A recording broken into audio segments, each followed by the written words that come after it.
ಅಲ್ಲದೆ ನಿಮ್ಮ ಯೋಗ್ಯತೆಗೆ ಲೋಕಸಭೆಯಲ್ಲಿ 45 ಸೀಟ್ ಗೆಲ್ಲಕ್ಕೆ ಆಗದೆ ಇರುವಂತಹ ಒಂದು ವಿಚಿತ್ರ ಪರಿಸ್ಥಿತಿ ನೀವು ಇರಬೇಕಾದ್ರೆ ನಾವು ಕೇಂದ್ರದಲ್ಲಿ ಅಧಿಕಾರಕ್ಕೆ ಬಂದ್ರೆ ಅದು ಮಾಡ್ತೇವೆ ಇದು ಮಾಡ್ತೇವೆ ಅಂತ ಭರವಸೆಯನ್ನು ಕೊಡ್ತಿರೋದು ನಿಮ್ಗೆ ನಾಚಿಕೆ ಆಗೋದಿಲ್ವಾ?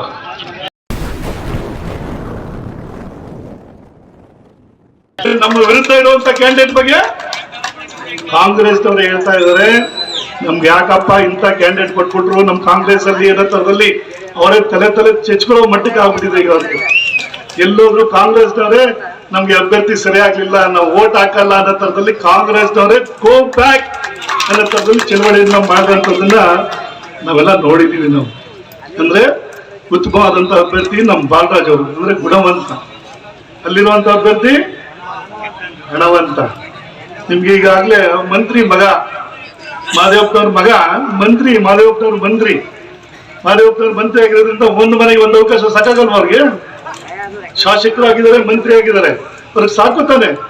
ಪುನಃ ಅವ್ರ ಮಗನ್ನ MP ಮಾಡ್ಬೇಕು ಅನ್ನೋದ್ರಲ್ಲಿ ತಂದಿರುವಂತದ್ದು. ಅಂದ್ರೆ ಹಣದಿಂದ ಏನ್ ಬೇಕಾದ್ರೂ ಕೊಂಡ್ಕೋಬಹುದು ಅನ್ನೋದ್ರಲ್ಲಿ ತೀರ್ಮಾನ ಮಾಡ್ತಿದ್ದಾರೆ ಅವರು. ಹಣದಿಂದ ಕೊಂಡ್ಕೊಂಡು ಭಾಗ್ಯಲಕ್ಷ್ಮಿ ಯೋಜನೆ ಯಾಕೆ ನಿಲ್ಸಿದ್ರೆ? ಬಡವರ ಮನೆಯಲ್ಲಿ ಹುಟ್ಟುವಂತ ಹೆಣ್ಣು ಮಗಳಿಗೆ ಅವಳು ಗೌರವದಿಂದ ಬದುಕಬೇಕು ಅಂತ ಹೇಳಿ ನಾನು ತಂದಂತ ಒಂದು ಕಾರ್ಯಕ್ರಮ. ಅವಳು 18 ವರ್ಷ ಆದಾಗ 1 ಲಕ್ಷ ಕೊಡುವಂತ ಯಾಕೆ ನಿಲ್ಸಿದ್ರೆ? ಕಿಸಾನ್ ಸನ್ಮಾನ್ ಯೋಜನೆಯಲ್ಲಿ ಕೇಂದ್ರ ಸರ್ಕಾರ 6,000 ಕೊಟ್ರೆ ನಾನು 4,000 ಕೊಡ್ತಾ ಇದ್ದೆ, ಯಾಕೆ ನಿಲ್ಸಿದ್ರೆ 4,000?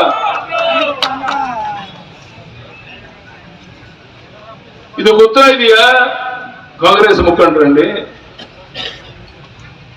ಕೇವಲ ಪೊಳ್ಳು ಭರವಸೆಗಳನ್ನು ಕೊಡ್ತಾ ಜನರಿಗೆ ದ್ರೋಹ ಮಾಡ್ತಾ ಇದ್ದೀರಾ. ಹುಬ್ಬಳ್ಳಿಯಲ್ಲಿ ಅಮಾಯಕ ಹೆಣ್ಣು ಮಗಳು ಕೊಲೆ ಆದ್ರೆ ಈ ಕಾಂಗ್ರೆಸ್ ಸರ್ಕಾರ, ಮುಖ್ಯಮಂತ್ರಿಗಳು, ಗೃಹ ಸಚಿವರು ನೀಡುತ್ತಿರುವ ಹೇಳಿಕೆಗಳು ದುಷ್ಕರ್ಮಿಗಳಿಗೆ ಪರೋಕ್ಷವಾಗಿ ಬೆಂಬಲ ಕೊಡೋ ರೀತಿ ಮಾತನಾಡ್ತಾ ಇರೋದು ನಾಚಿಕೆಗೇಡಿನ ಸಂಗತಿ.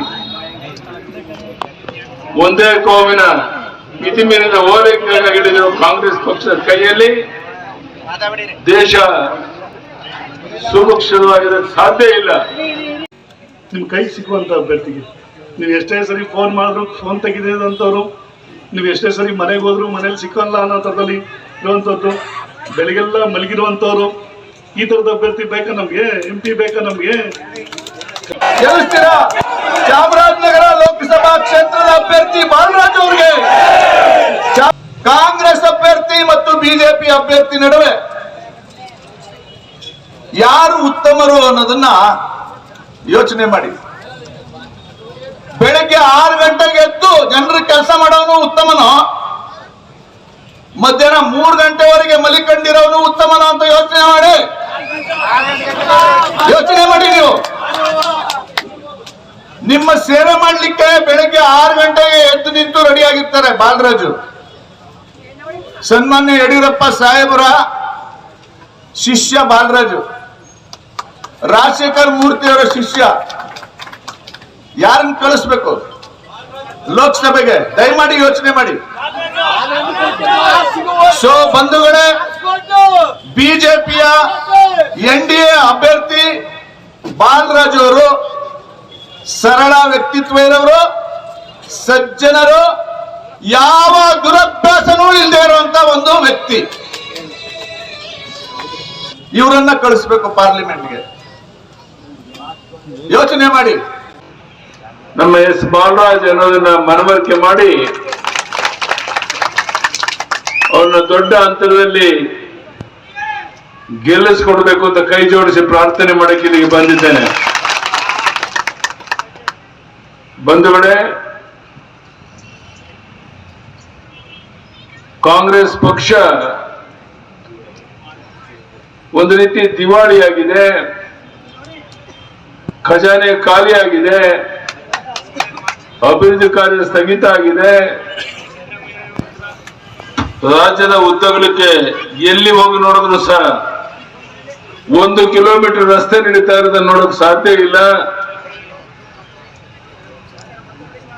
ಈ ರೀತಿ ದಿವಾಳಿಯಾಗಿರುವಂತ ಒಂದು ಸರ್ಕಾರ ಕರ್ನಾಟಕ ರಾಜ್ಯದಲ್ಲಿ ಇರುವಂತದ್ದು ನಿಮ್ಗೆಲ್ಲ ಗೊತ್ತಿರುವಂತ ಸಂಗತಿ.